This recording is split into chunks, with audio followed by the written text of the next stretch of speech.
Okay.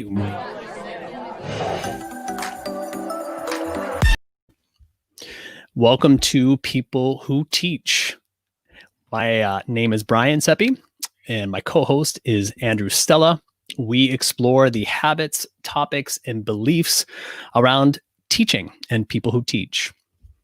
So today we had to make a pivot, which we knew we would have some learning bumps in this whole process of creating a podcast, especially with two individuals that were willing to take a risk and jump in there feet first, maybe head first, into exploring a podcast in under 48 hours, which is what we created. And we realized that the name Real Teacher Talk had been taken.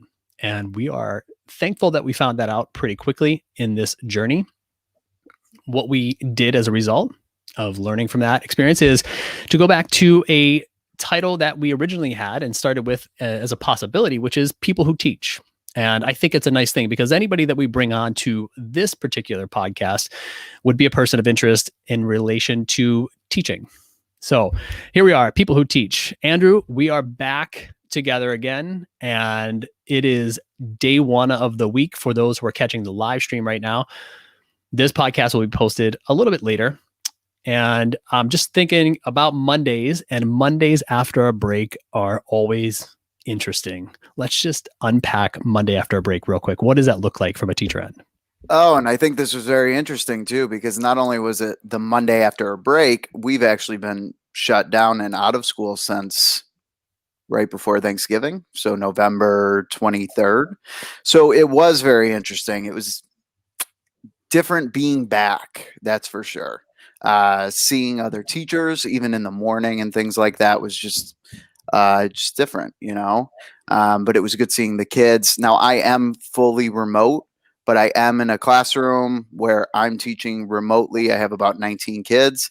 And it was, it's different seeing everybody and everybody back after such a long time. So you're teaching on campus at your school? Yes. So are there advantages to teaching on campus as opposed to maybe teaching from home? I know there's a pocket of teachers in my circles that have the opportunity to teach from home as well, because space is limited on campus for some schools and districts. And there may be some differences. I'm curious to know, have you done both, and what have you found to be sort of a difference there? Now, I've done both. And it's very interesting because when you're at school, there's a lot of when you're at school, there's a lot of teachers who you're talking to, you're helping, you're collaborating with. So a lot of your time is spent in these collaborations. When you're at home, you have a little bit more time to digest things and kind of plan a little bit more. So those are some different things. Also, like I do a lot of techie things at my school. So I'm helping people with tech and kind of maneuver around some of those things. The one thing about being home for me is when you shut it off, it's off. You're done. You're home, you know, and I think, you know, between going between like dropping the kids off at daycare and things like that and kind of wrapping everything up. I mean, once you turn off your computer at home, that's it. But when you're on campus, you know, it's a little different. That's a good discipline to have and a kind of mindset to work from. I think, you know, many colleagues are certainly in that boat where they feel the pressure to know when to switch it off. And that's a real challenge. And perhaps we can use that as a future episode. But I think knowing when to be disciplined and turn it off. And that's not to say that if you don't turn it off, you don't have some sort of discipline, but it takes a certain discipline to be able to say, hey, look, I've done the work for the day. I'm pretty maxed out with that. It's time to move on to other things, which means shutting it down. And I think that it requires some skill. Well, and I think that, and we've talked a little bit about this, about lesson planning and things like that. And I know a lot of people have reached out and they want to know like what lesson planning looks like now. And, some of the teachers that I talk to, it's looking different. We're trying to get more longevity out of a unit instead of just looking at it like we're going to teach this lesson this day. No, we're going to put together these really good resources, these really good slides, these really good good things that we're going to use. And however we're teaching and whatever the book or the lesson lands us in, we're going to have some teaching materials out of it, and we're going to rock and roll with it. And I think that's kind of how with technology, it's looking a little bit different. I was talking to a friend and said, there's a difference between using technology and using technology to enhance your instruction. And I think a lot of us are finding out that technology can really enhance some of the things that we're doing and maybe even free us up a little bit because we've already planned it, and we have the resources right there. No, that's a great point. And that kind of brings up the topic for today's podcast, which is this idea and this concept of learning loss. And we'll talk about it with the lens of student learning loss, right? Because you could argue there's learning loss in a lot of areas for many of us. Professional development looks different now, or grade level colleagues meetings and that sort of work. All of that looks completely different. But when we talk about learning loss and we talk about it with the context of students, you and I read an article, and I'll let you kind of take over from here with the article title that you pushed my way, and I'll drop this into the chat and tee this one up for you. But let's talk about learning loss. Yeah, so this is an amazing article. It is the ridiculousness of learning loss, and it was in Forbes by an educator. Really interesting read. It's actually a really short read. But I will tell you some of the things that I took out of this read were very interesting. And I think I want to start with, you brought this up last time, is this idea between the learning gap and the learning loss. Like, what's the difference? In your mind, what is the difference between a learning gap and a learning loss? Okay. So I think that's a great question. And one of the things that I think we have to first get clear on is what is our definition of learning, right? Mm-hmm. And so I'll just kind of quote the great Seth Godin again, and it won't be the last time that I will quote Seth Godin on this one. But and this comes from a post that he wrote. I could drop this into the show notes at some point. Learning can't be done to you. Mm-hmm. It's a choice, and it requires active participation on your part, right? Not simple adherence to some set metric or metrics. So when you think about it that way, if you think about learning that way, we could compartmentalize, have students experience some learning loss.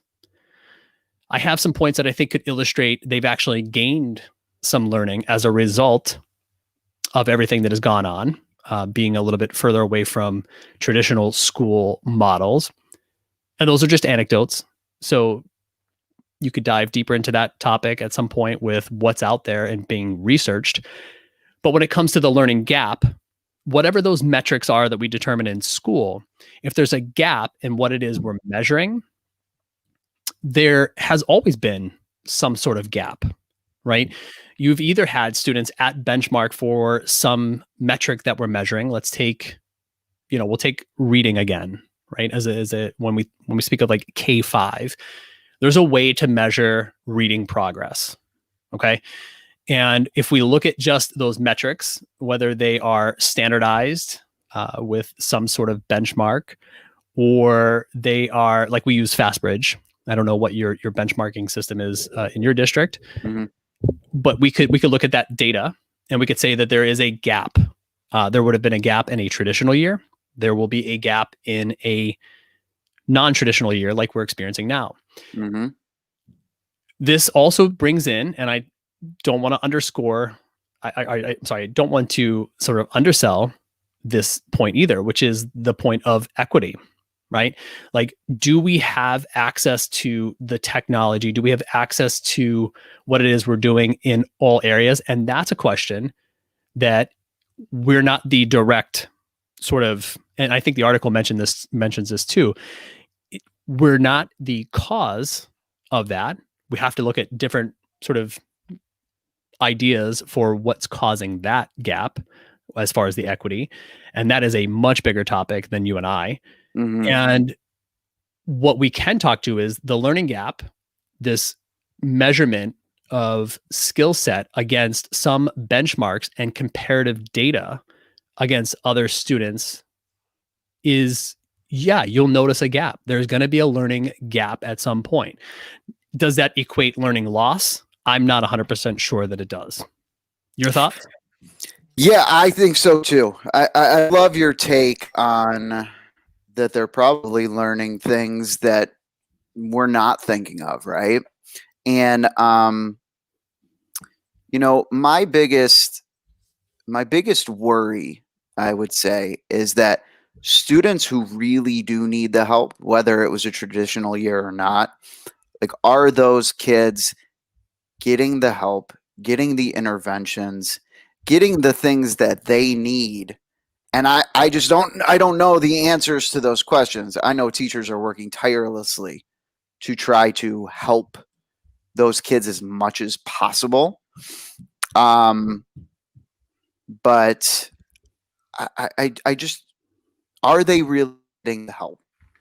That's what I don't know. Do we have enough teachers? Do we have enough interventionists and resources to do that? Don't you think that kind of comes back to this idea of equity again, though, right? Mm-hmm. Like, if we have access and all things are from an equity standpoint, there's enough teachers, there's enough resources, there are enough smaller class sizes, which, things like that. Like, there's enough access to technology.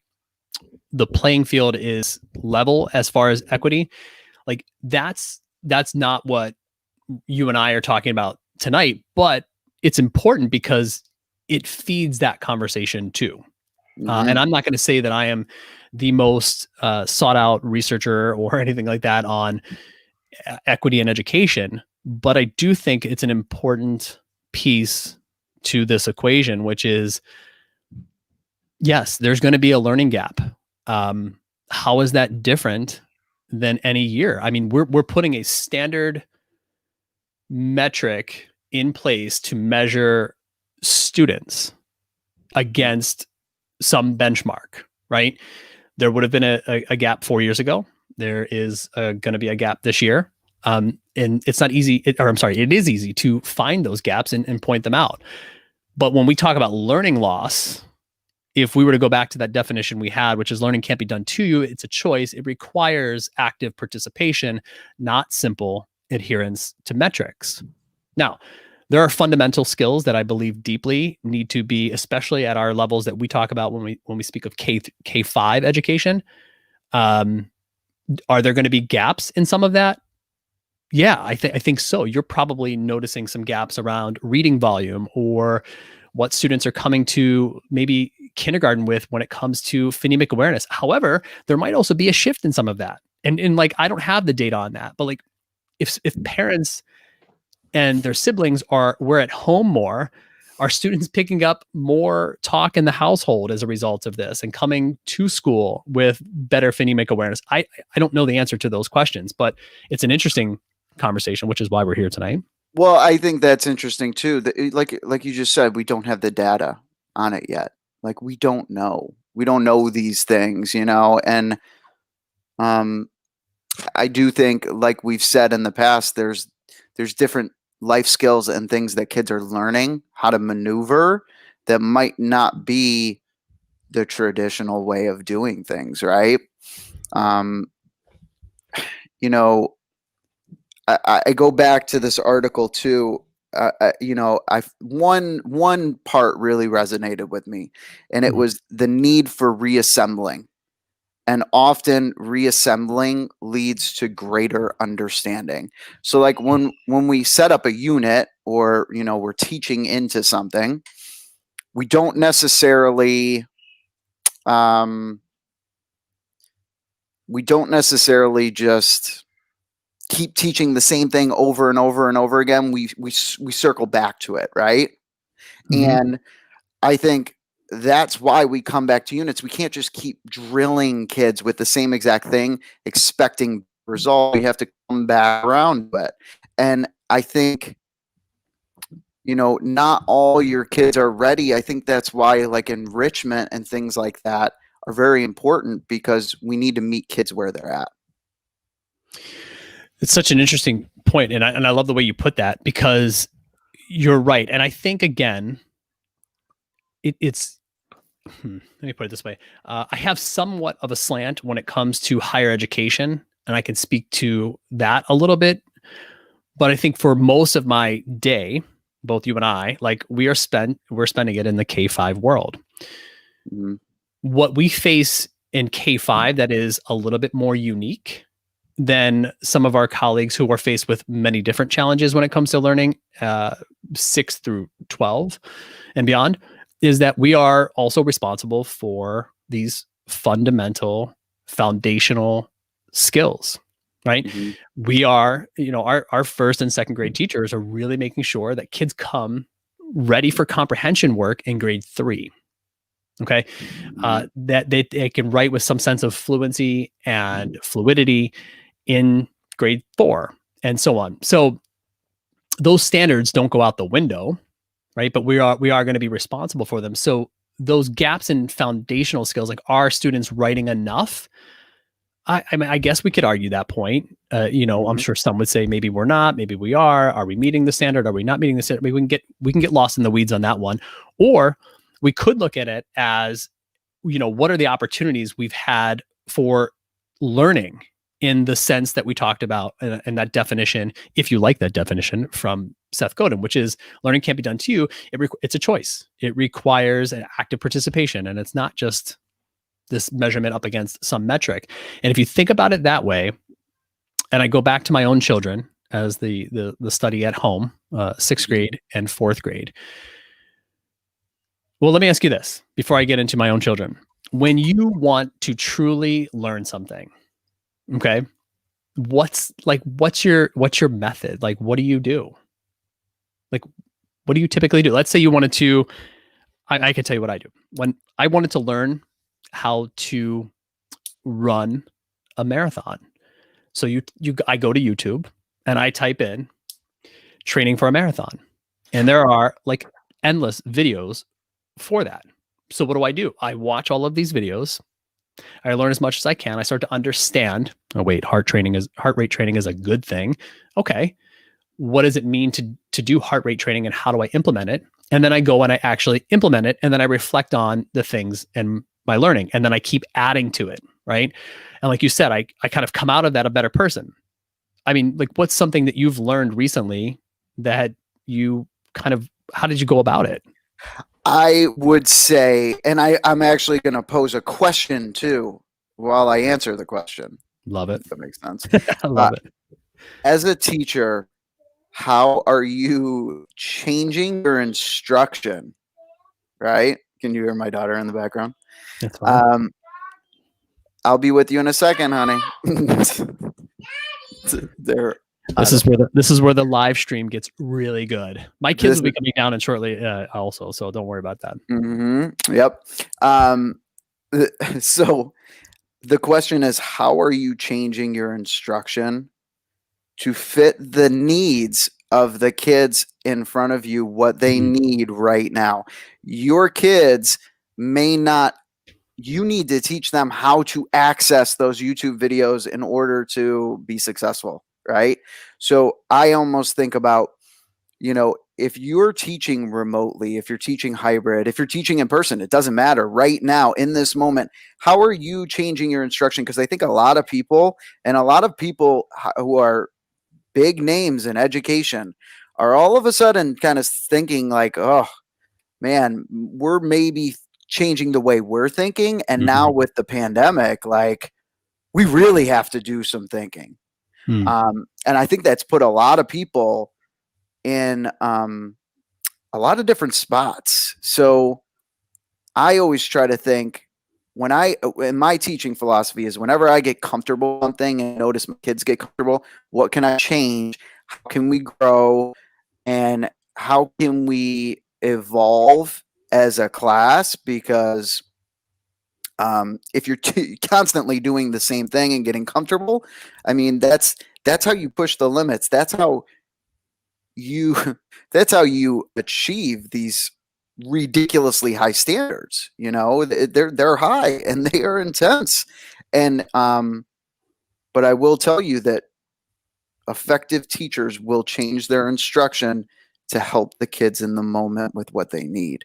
And speaking on my end, it may be more guided writing, it may be more shared writing, it may just look different, it may be some more videos, it's something different, because when you sit on a computer screen with a kid, you're going to lose their attention quick. So you Right. have to think on your feet. And it kind of goes back to that instruction. How is lesson plan changing and evolving into something that now it looks way different, but it could be the new norm?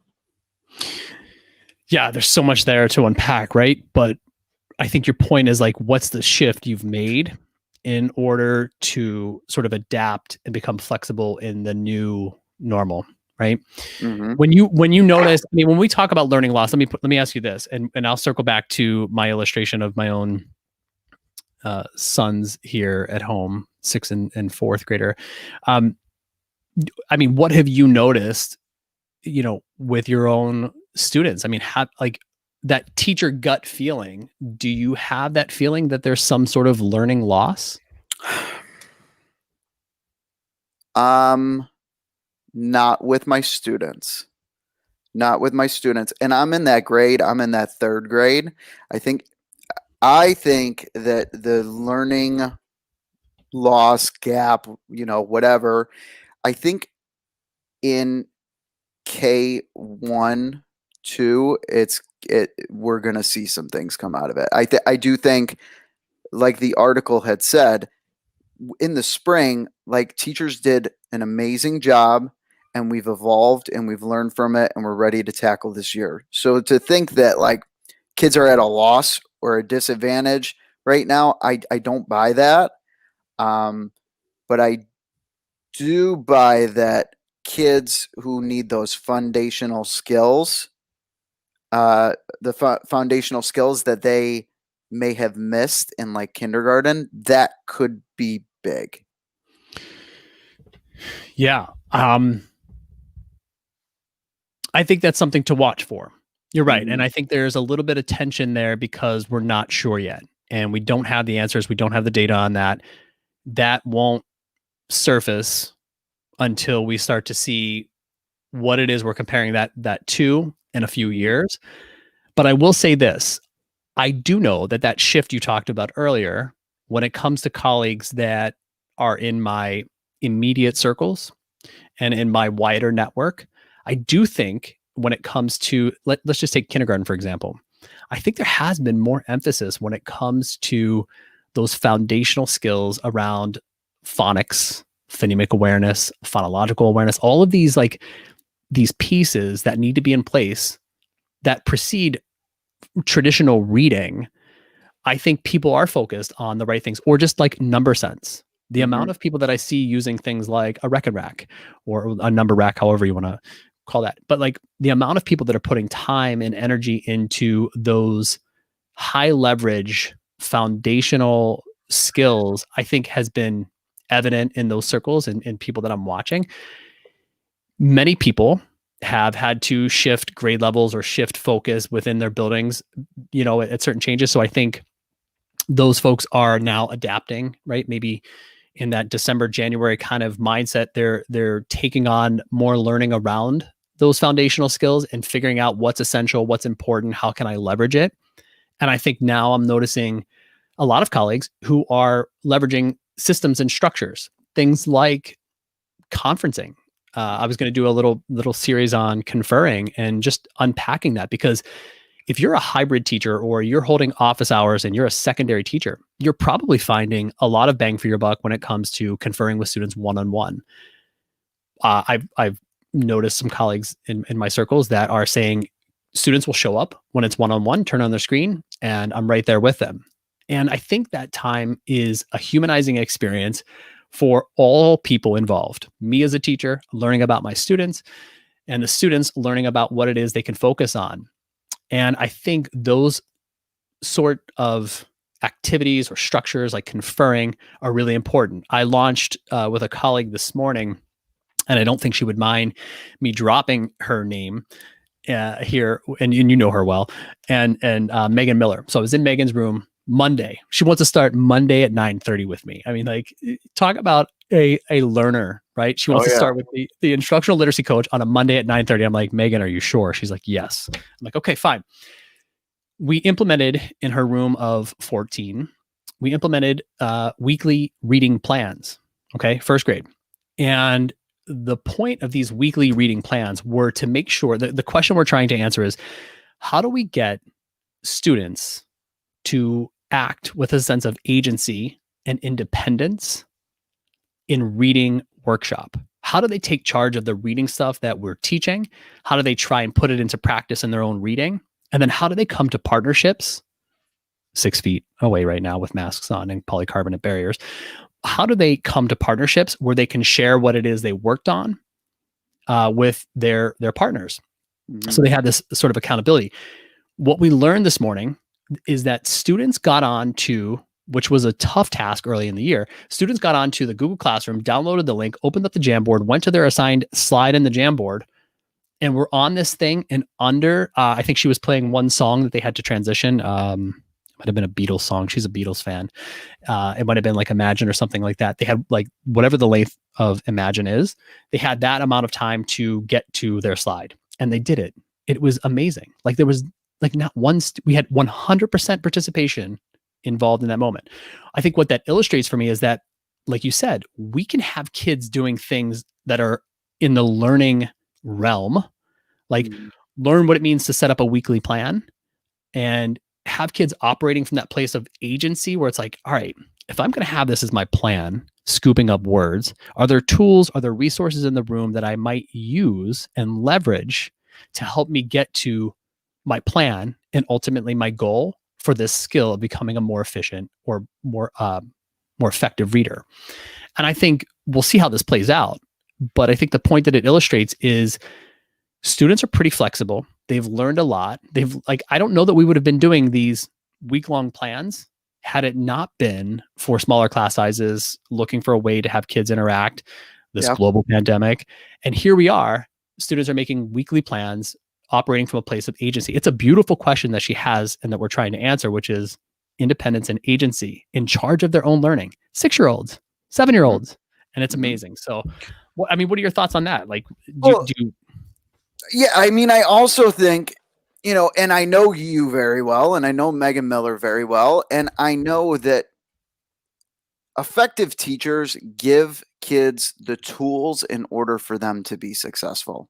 So there's, sometimes I feel like when kids, they're almost shy to speak up because the directions might not be clear enough, or they might not know exactly what to do.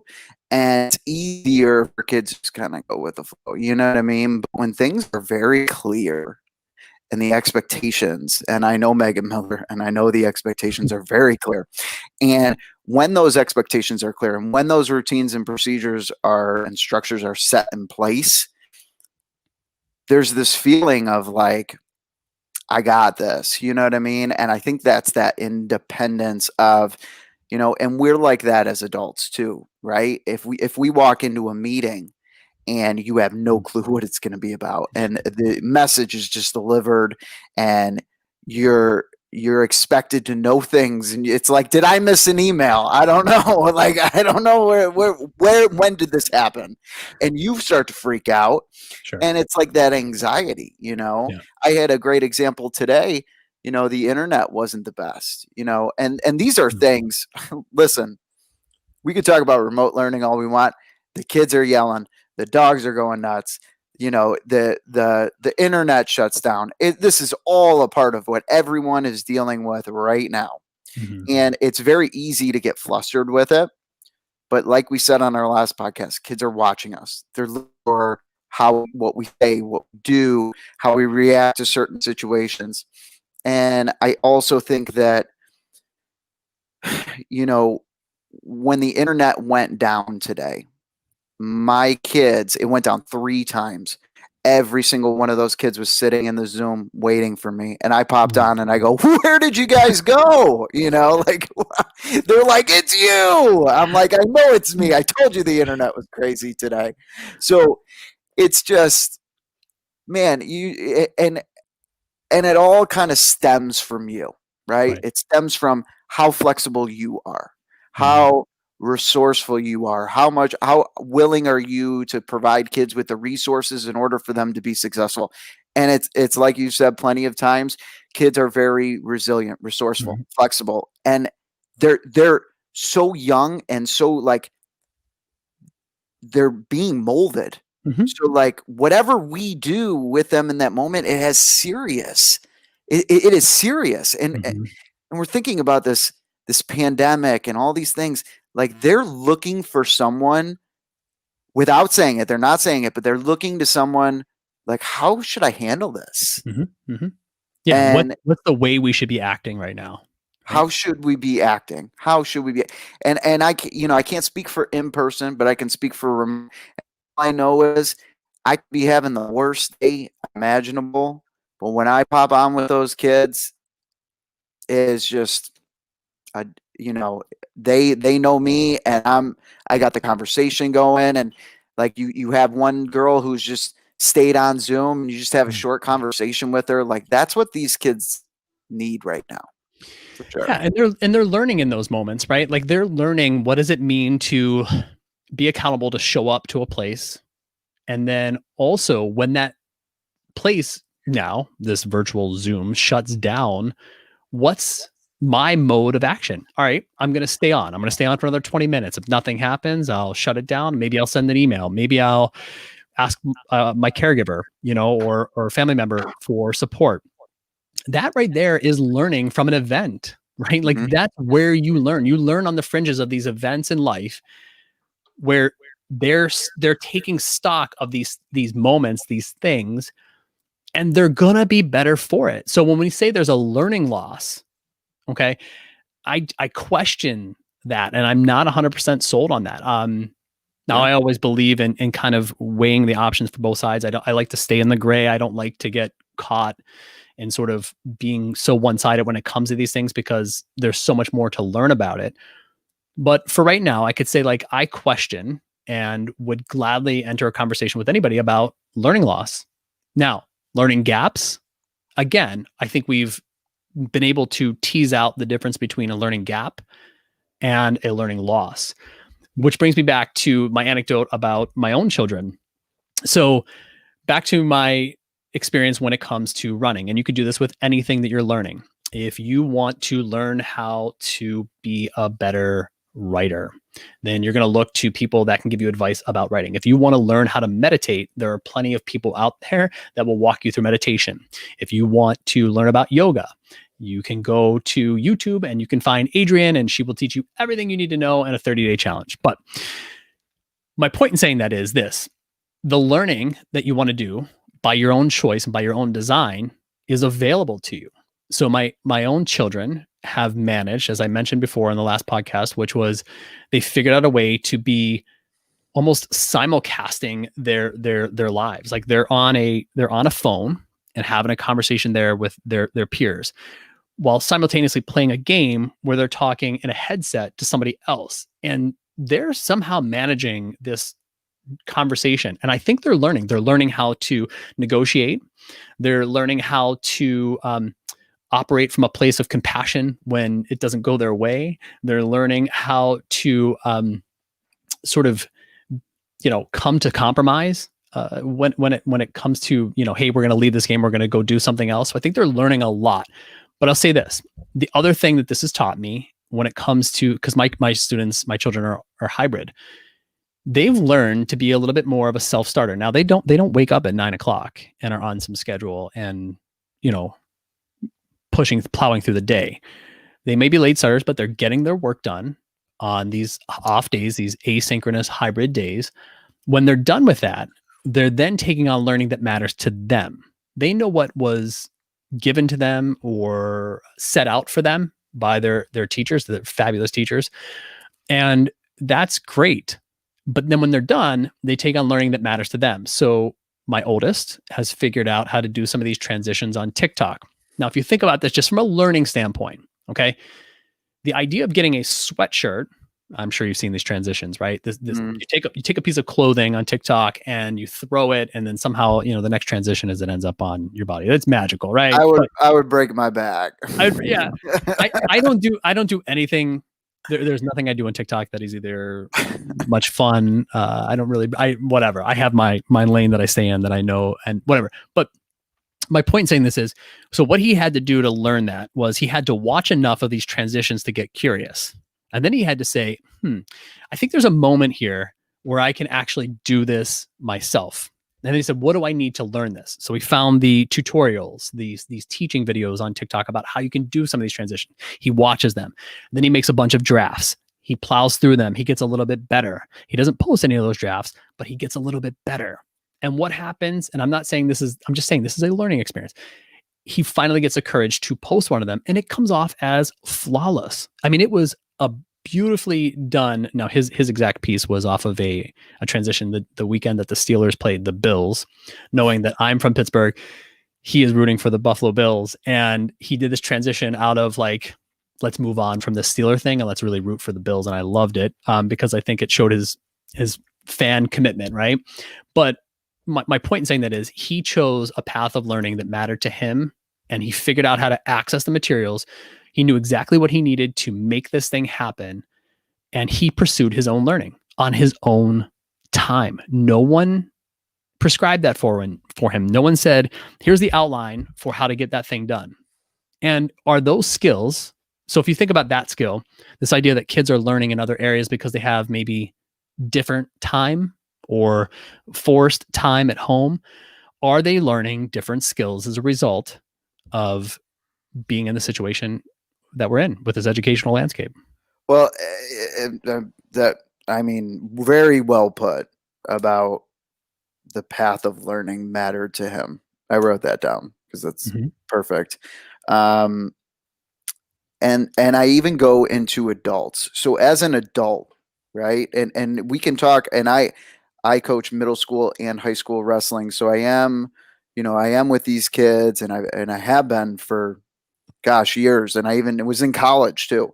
I was coaching kids in college. Like, you as an adult had a choice, right? You determined there were two things. Is this something my child needs help with? Or is this something that he needs to explore himself?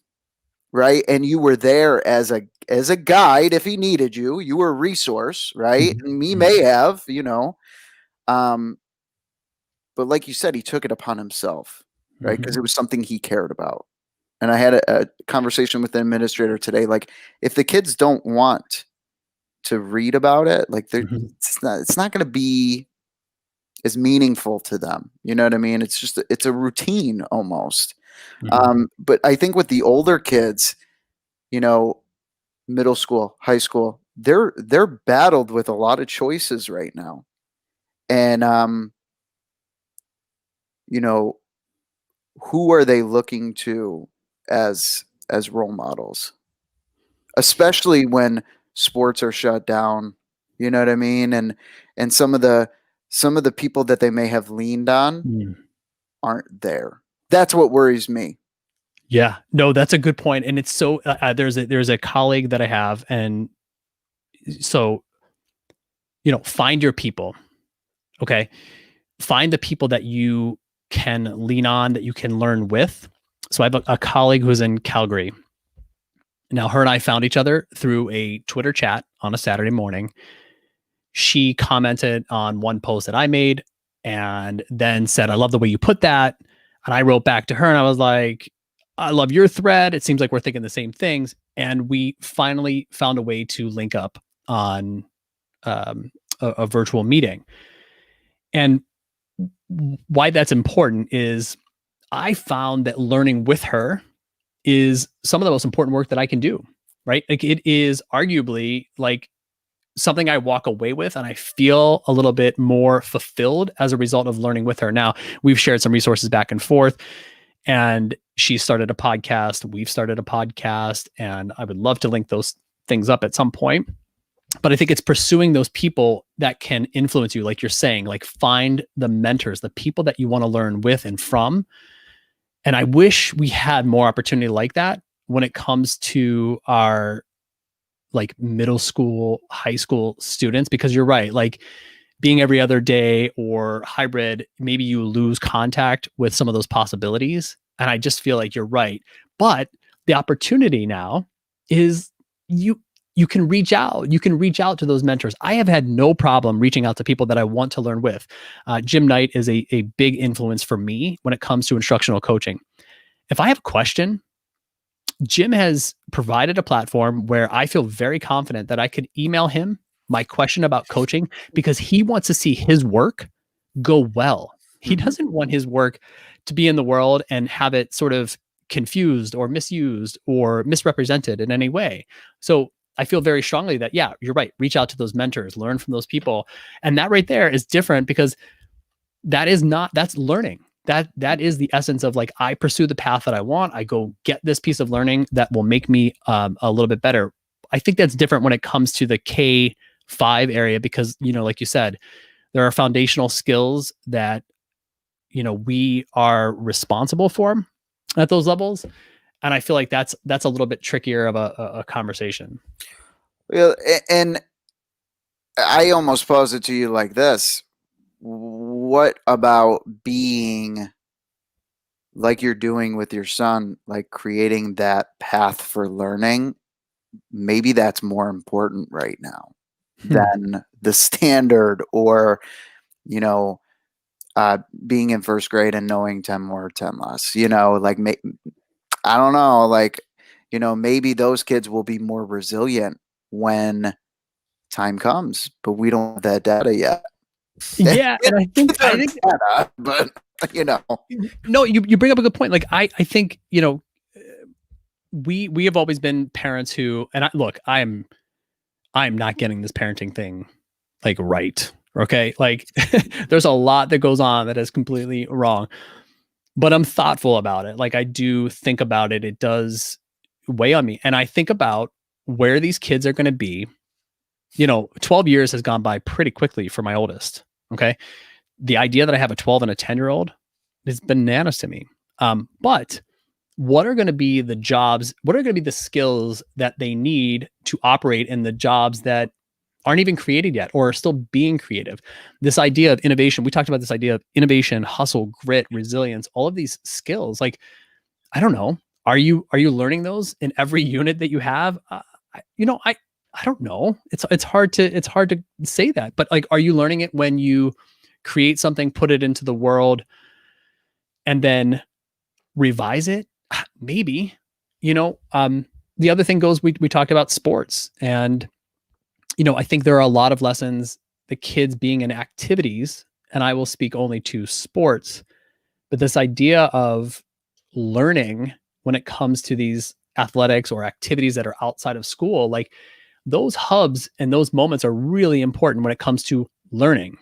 Now, a lot of those things have been shut down, shifted, whatever, but we need to bring those things back also. And we need to bring them back with like a sense of urgency and sort of energy, because those are going to be the moments that, like, when those camps and those skills for being involved in activities and sports outside of this come back, kids need to be involved. We need to make sure that they're involved. And, that sort of learning will go a long way, because students will be able to operate, and synthesize information, what they need to make sure that they can put their product into the world, or what they need to make sure that their project hits home with people, their documentary, whatever they're creating, their book, their business, all of these things that we don't know yet, the skills that they need, they're learning implicitly or explicitly, like you said before. Like, they're feeding off of us, the role models in their lives, And we need to continue to like be mindful of those things too, rather than, introducing an algorithm in end of fourth grade or something. And who knows how the who knows what's the world going to be like in 20 years too. Who knows what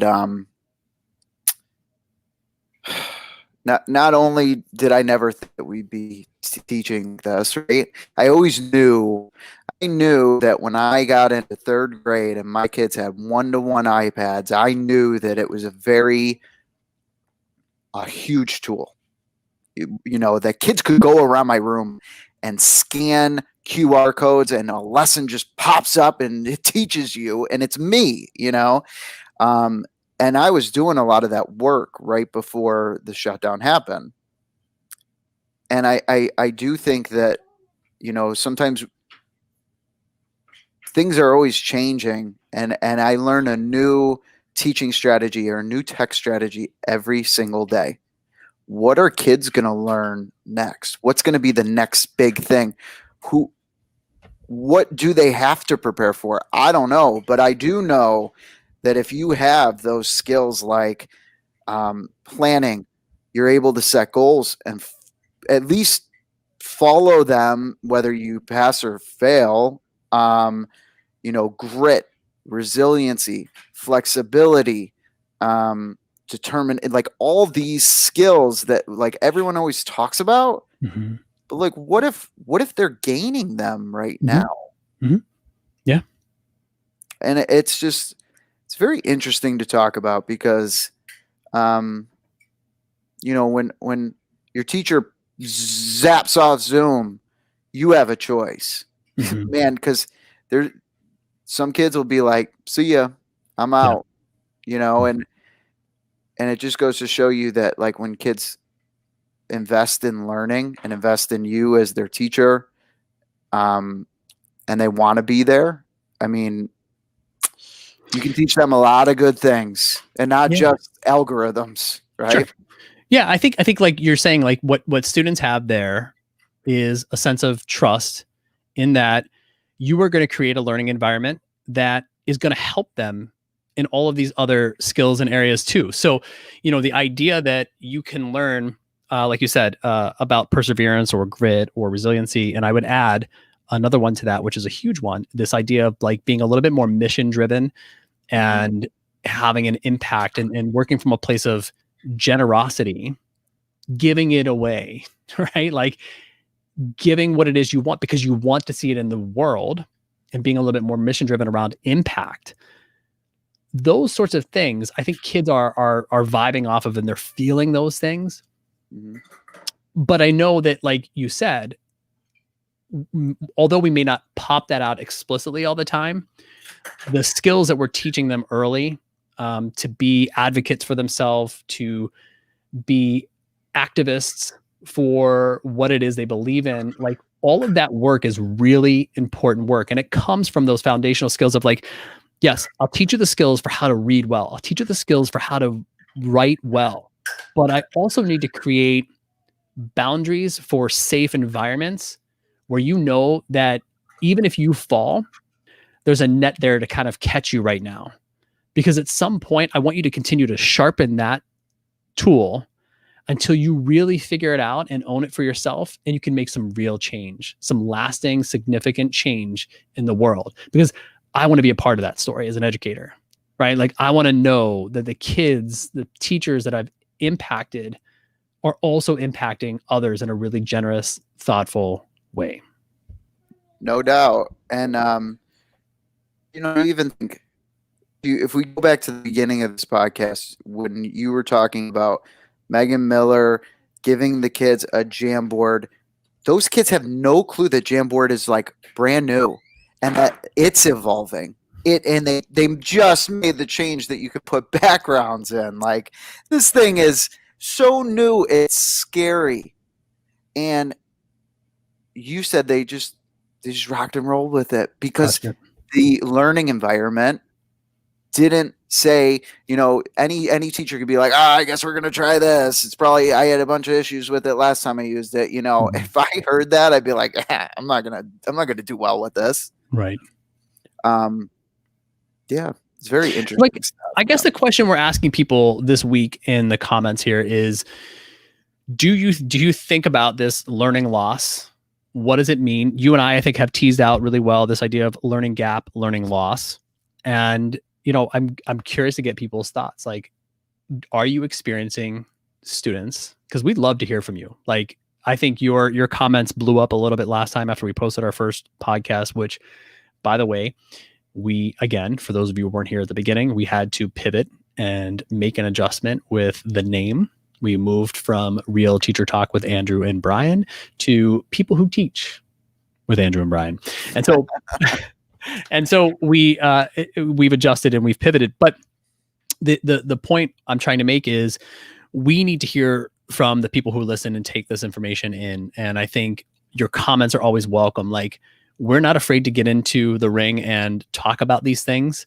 And we admit where we are green and we may not know enough, but we are also looking at the perspective and the lens of two people that are in buildings and schools, in contact with teachers and students every day. And we're talking about these issues as they relate to our instruction, and maybe this impacts you in a way. So we'd love to hear from you. Any thoughts on getting comments from our colleagues who are listening, Andrew? I mean, we feed off of what you guys come to us with, and I know we have a lot of topics set up that we're going to discuss that you all are wondering. And, I think we had a really good discussion today on learning, what is learning loss, what is learning gaps. And hopefully that if you are listening to this podcast, maybe it has made you kind of question, or maybe think to yourself, like, what can I do to kind of my instruction so I can benefit my kids? So this learning loss, like how can I pivot, right? We use that keyword pivot, but how can you pivot your own instruction, whether you've been teaching for 1 year, 6 years, 20 years, and do the best you can do every day for your kids. That's all any teacher could ask for. That's a great place to sort of end today's segment. And as always, you can find us at Brian_Seppi_ and Andrew, you can find him at Mr. Stellar Teaching at most places on his handle. If you have questions about this episode or any episode that we've done, please leave us a comment, and look for us as we post the audio version if you are missing the live stream. But if you want to hear the live stream, we'll drop the article link into the show notes and description for this video, as well as any articles that we referenced in previous episodes. So thank you so much for being here today. We really appreciate it. And until next time. Thank you.